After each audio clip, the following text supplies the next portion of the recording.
Hello dear student, हमारे पास एक है, ये आपके यहाँ थ्योरम है ऑलरेडी। तो इस थ्योरम को हमें सॉल्व करना है। और क्या है थ्योरम ये आप समझिएगा। इसमें ये लिखा गया chord equidistance from the centre of a circle are equal in length. मतलब सेंटर से जो कार्ड हैं इक्वल डिस्टेंस पर हैं, इक्वी डिस्टेंस हैं।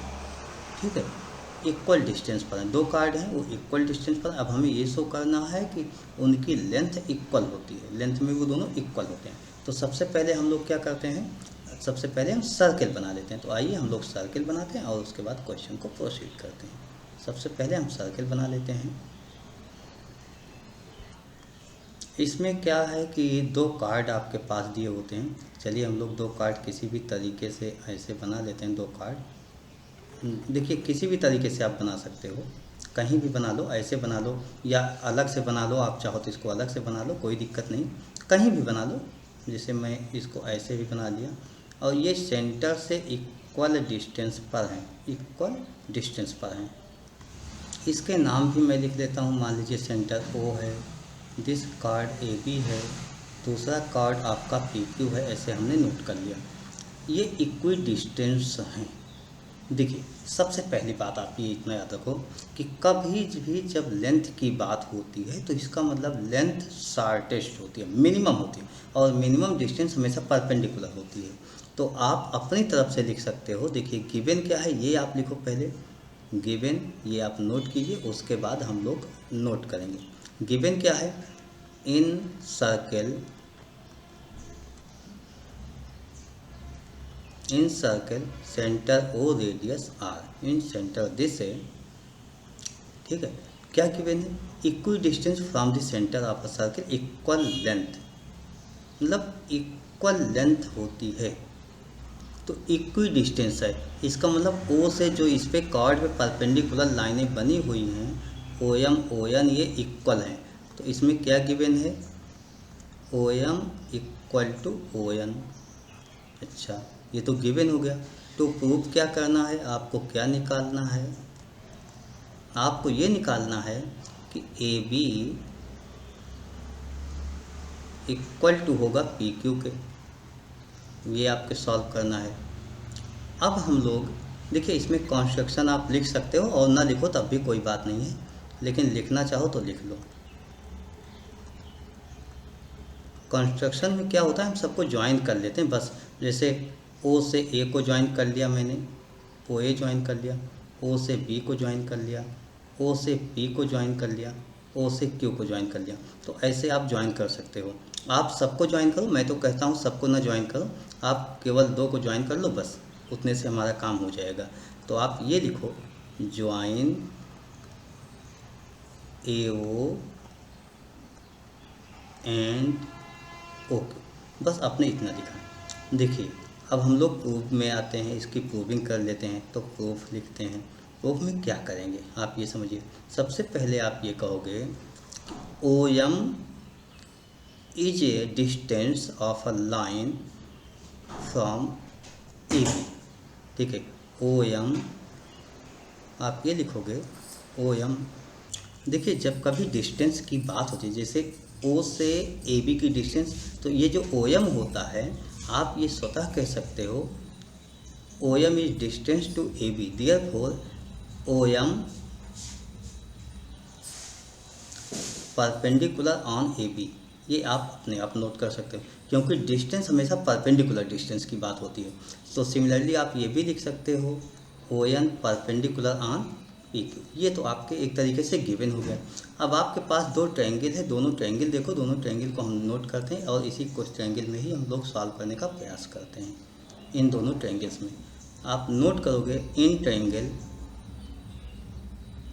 इन ट्रायंगल ए एम ओ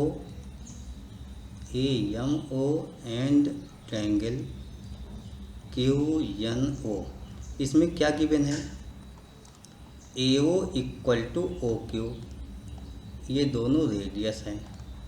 उसके बाद angle M equal to angle N, क्यों, क्योंकि ओ एम हमने बताया ना परपेंडिकुलर होता है, जब डिस्टेंस निकालना होता है परपेंडिकुलर डिस्टेंस होता है।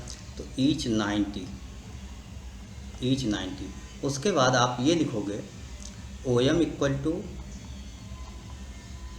ओ एन, ये तो गिवन है। इक्वी डिस्टेंस बोला गया था कि इक्वल डिस्टेंस पर है, तो ये गिवन हो गया।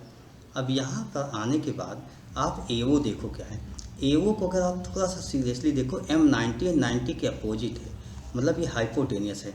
इसी तरीके से एवो जो है हाइपोटेनियस है, इसी तरीके से N90 है, उसके अपोजिट OQ है। मीन क्या हो गया कि एवो और OQ इस ट्रायंगल में राइट एंगल ट्रायंगल जो बन रहा है ये हाइपोटेनियस है। तो ये हाइपोटेनियस हो गया आपके पास, और ये आपके पास 90 डिग्री एंगल हो गया, ये एक साइड हो गया। तो आपके पास हाइपोटेनियस, राइट एंगल और साइड हो गया। मीन इससे आपकी कॉन्ग्रुएंसी निकल रही है। तो आप इसको कहोगे देयरफॉर ट्रायंगल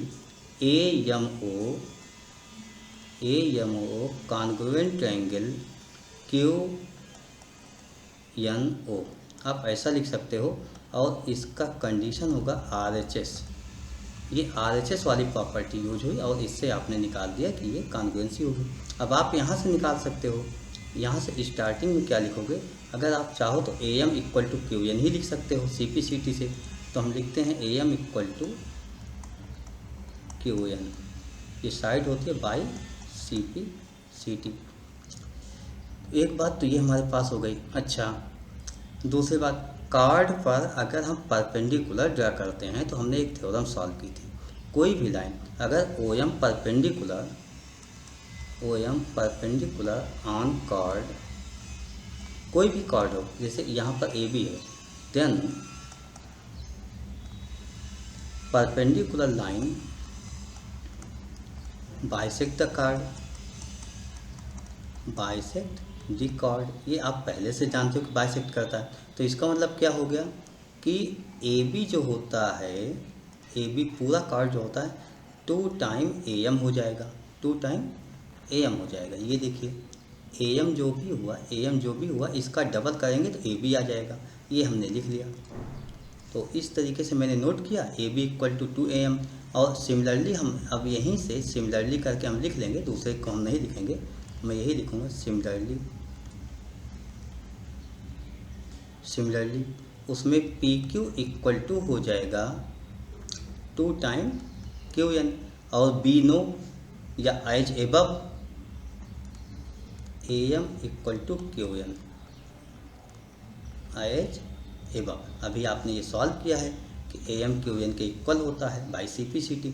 इसमें दोनों में 2 से मल्टीपल कर दो, 2AM इक्वल टू 2QN, और 2AM को आप AB बोलते हो और 2QN को आप PQ बोलते हो, तो ये PQ हो गया। बस इतना नोट किया तो ये आपका प्रूफ हो गया। हेंस प्रूव्ड आप लिख लो, यानी आपकी थ्योरम ये सॉल्व हो गई। I hope you understood explanation of this theorem और concept. Okay, thank you, bye.